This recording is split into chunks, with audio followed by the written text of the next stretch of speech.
어둠이 내려앉은 밤, 학성동 힘의촌 인근에 경찰 기동순찰 대원들이 모여 있습니다. 불법 성매매 업소들이 자리 잡은 골목길을 구석구석 살피며 돌아다닙니다.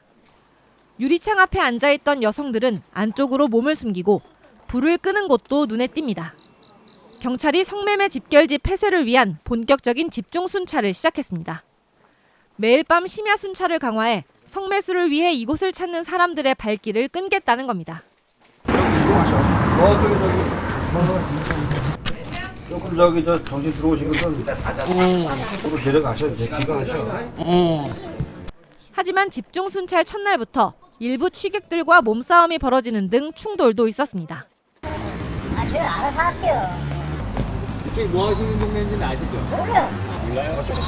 그러고 카메라 챙겨 카메라 끄시고. 하지 마시고요. 하지 마세요. 이 남성은 결국 공무집행 방해 혐의로 현행범 체포돼 입건됐습니다. 저런 성매매 직결지가 있다는 것은 도시 전체 이미지에도 훼손이 되고 정서적으로도 맞지 않는다. 이게 폐쇄될 때까지 중단 없이 지속적으로 추진할 계획입니다. 경찰과 함께 원주시와 소방당국도 힘의촌 폐쇄를 위해 힘을 모으기로 했습니다. 원주시는 탈성매매 여성의 자활 지원 사업을 추진하고 건물주와 업주들을 상대로는 불법 건축물 관련 행정 조치를 강화합니다. 소방당국도 소방도로, 소방안전점검 등을 통해 업주들을 압박할 계획입니다. 성매매 근절을 위해 성매매 특별법이 제정된 건 지난 2004년. 그동안 경찰과 행정의 인력 부족, 종사자들의 생존권 보장 요구가 충돌하면서 어느새 20년이 흘렀습니다. 이번에는 정말로 힘의촌의 홍등이 꺼질 수 있을지 지역의 관심이 높습니다. 마스크와 모자 등으로 얼굴을 가린 20여 명이 원주시청 앞에 모였습니다. 원주시 학성동 옛 원주역 인근 힘의촌에서 성매매 영업을 하는 업주와 여성 종사자들입니다. 이들은 최근 강화된 경찰의 순찰 때문에 손님이 끊겨 경제적 어려움을 겪고 있다며 원주시청을 항의 방문했습니다. 업주와 여성들은 한 목소리로 시간을 달라고 호소했습니다. 어느 정도 시간을 주시면 저희도 알아서 그 안에 배울 거 배우고 해서 다 나갈 건데 무작정 그냥 공권력으로 투입을 하고 하니까 저희는 뭐 어떻게 죽으라는 것밖에 안 돼요. 하루하루 먹고 사는 아가씨들밖에 없어요. 어떤 아가씨는 하루 일당도 못 벌어가는 아가씨가 많은데 지원을 해주겠다. 가서 하자 하는데 저희한테 어떤 소통이 없잖아요. 소통도 없으면서 너는 나가라 갑자기 하면. 사전에 어떤 고지나 소통도 없이 공권력을 투입하는 것은 가혹하며 당장 생계에 큰 어려움을 겪고 있다고 주장했습니다. 원주시는 성매매 피해자 등의 자활 지원 조례를 통해 1년 동안 탈성매매 여성에게 생계비, 주거비, 직업훈련비를 2,160만 원까지 지원하고 있습니다. 하지만 다달이 지급되는 소액의 지원금이 당장 이 일을 하지 않고서는 생계가 어려운 자신들의 현실에 맞지 않고 다른 직업을 찾을 때까지 기한을 정해두고 영업을 하게 해달라는 겁니다. 지금 당장 일을 못하게 지키고 있잖아요. 저희가 찾아온 이유가 그거예요. 지금 뭐를 배우고 어쩌고 하려면은 배울 시간을 그 시간을 주고 갈 시간을 주는 일할 시간을 줘야 될 거 아니에요. 이곳이 폐쇄되면 더 위험한 음지로 스며들 수밖에 없다며 더 이상 물러설 곳이 없다고 호소했습니다.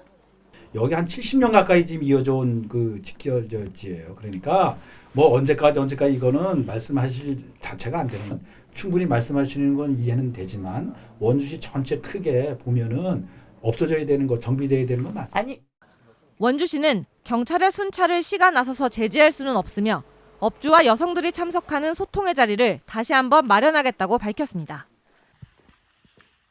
까만 어둠이 내려앉은 거리. 좁은 골목길에 들어서자 홍등을 밝힌 가게들이 눈에 띕니다. 통유리창 너머의 여성들은 치장을 위해 오가거나 의자에 앉아 손짓하며 손님을 부르기도 합니다. 하지만 이곳을 찾는 발길이 그리 많지만은 않습니다. 원주시 학성동 힘의촌의 모습입니다. 옛 법원 아래 희망촌과 역전시장 부근 매화촌을 합쳐 부르는 말인 힘의촌. 6.25 전쟁 이후 피난민들이 모여 살던 동네였지만 원주역과 시장, 군부대 등 이곳을 오가는 사람들이 늘면서 집창촌이 형성된 것으로 추정됩니다. 70년 넘게 이어져 온 힘의촌에는 지금도 36개 업소, 54명의 종사자가 있는 것으로 파악됩니다. 최근 경찰의 순찰이 강화되면서 이곳 힘의촌의 분위기도 심상치 않아졌습니다. 업주와 여성들은 시청을 항의 방문하며 순찰 중단, 생계 보장 등을 요구하고 있습니다. 병원을 가야 되는데 병원비가 없어.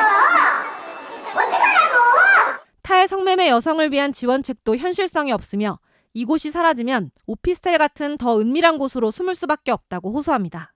당장 나는 진짜 1, 2만 원도 아깝고 해서 돈을 다 집에 붙이고 이래야 되는 입장이니까 이런데 괜히 없어갖고 진짜 암흑으로 들어가고 이게 그러면은 저희는 또 그 암흑으로 갈 수밖에 없단 말이에요.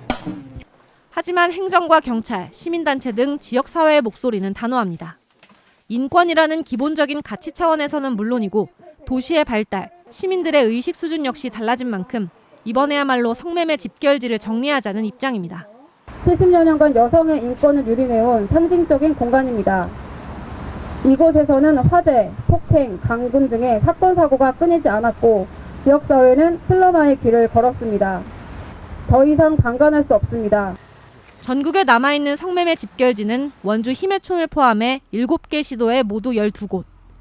이곳들 역시 정리를 앞두고 크고 작은 진통이 이어지고 있습니다. 추운 겨울을 이겨내고 꽃을 피우는 매화와 어떤 고난 속에서도 사라지지 않는 희망이라는 이름 뜻 그대로 원주 힘의촌이 정화의 시간을 거쳐 변화를 맞을 수 있을지, 그 방법은 무엇일지 지역사회의 관심이 높습니다. 전북 전주시 완산구 서노송동. 옛 전주역, 지금의 전주시청은 물론 주택가와 멀지 않은 곳에 성매매 집결지 선미촌이 있었습니다. 원주 힘의촌과 비슷한 시기인 1950년대부터 여인숙 형태의 집결지가 형성된 것으로 추정됩니다. 불법 성매매 업소들이 몰려있던 일명 선미촌이 있던 자리입니다. 업소들은 모두 문을 닫았고 여성들도 떠났습니다. 어떻게 이런 변화를 맞을 수 있었을까요? 좁은 골목 한켠에 아기자기한 서점이 자리 잡고 있습니다. 이곳은 불법 성매매 업소를 리모델링해 지난 2018년 문을 열었습니다. 성인 한 명이 올라가기도 비좁은 계단과 한두 평 남짓한 방 구조가 이곳이 성매매 여성들의 일터이자 매춘의 현장이었던 것을 알려줍니다. 이제는 작가들의 북토크가 열리고 예술가들의 전시가 열리는 공간이 됐습니다. 이런 거점 공간이 옛 선미촌 일대에만 7곳이 있습니다. 전주시가 시비를 들여 매입하거나 정부 공모사업을 통해 지은 것들인데 이곳을 중심으로 문화사업이 활발합니다. 전주에서는 2000년대 초 군산에서 발생한 집창촌 화재 등을 계기로 시민사회, 여성단체를 중심으로 선미촌 여성들에 대한 지원, 상담 활동이 시작됐습니다. 곧이어 전주시도 나서 민관이 함께 선미촌 정비 관련 협의체를 구성했고 폐공가 매입, 도로 정비 등이 진행됐습니다. 2017년부터 4년 동안은 아예 선미촌 정비와 관련된 부서를 현장에서 근무하도록 현장시청을 운영했습니다. 부서의 한 팀이 나와가지고 선호성 정비 사업을 현장에서 주된 업무를 추진하기 위해서 설치가 됐고 시민들 눈에 많이 띄고 실질적으로 업주들도 많이 의식을 하게 되었다고 생각합니다. 무엇보다 중요하게 생각한 건 시민들이 오가고 사람들이 모이는 누구나 이용할 수 있는 여건을 만드는 겁니다.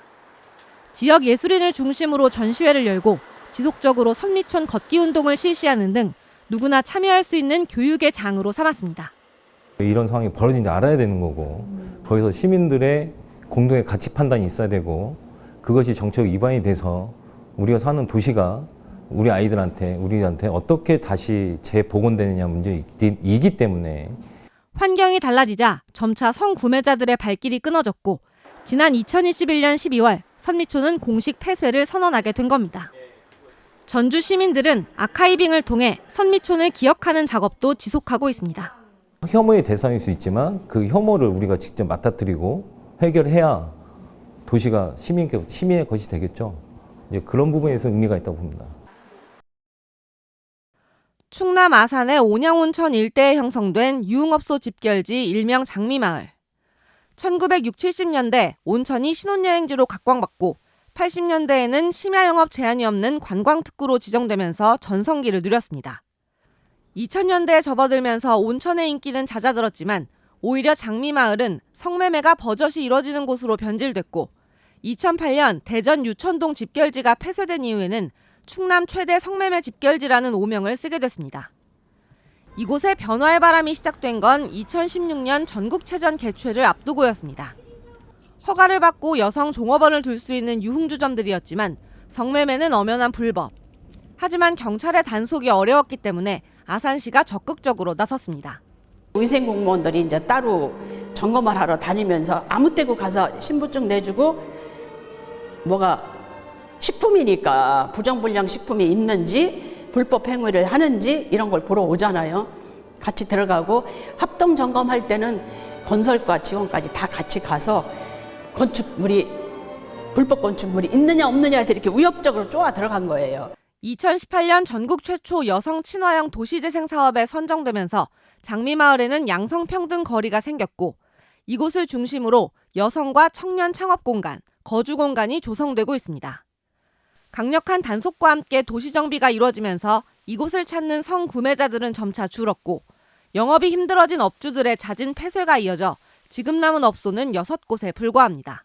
현장에서 직접 탈업 여성들을 유도할 수 있는 상담 센터를 운영을 한다든지 아니면 현금 인출기를 폐쇄를 한다든지 그리고 그 택시 종사자들이나 그 성매매 업소를 조금 이제 근절시키기 위해서 인권 강의를 하기 시작했죠. 이 성매매 인식 개선에 대한 그런 강의. 아산 성평등거리에서는 지역 예술가, 시민사회단체도 힘을 보태 문화공연, 전시를 꾸준히 열고 있습니다. 이곳에서는 일반 시민들의 왕래를 늘리기 위해 지역의 특징을 살린 축제도 매년 열고 있습니다.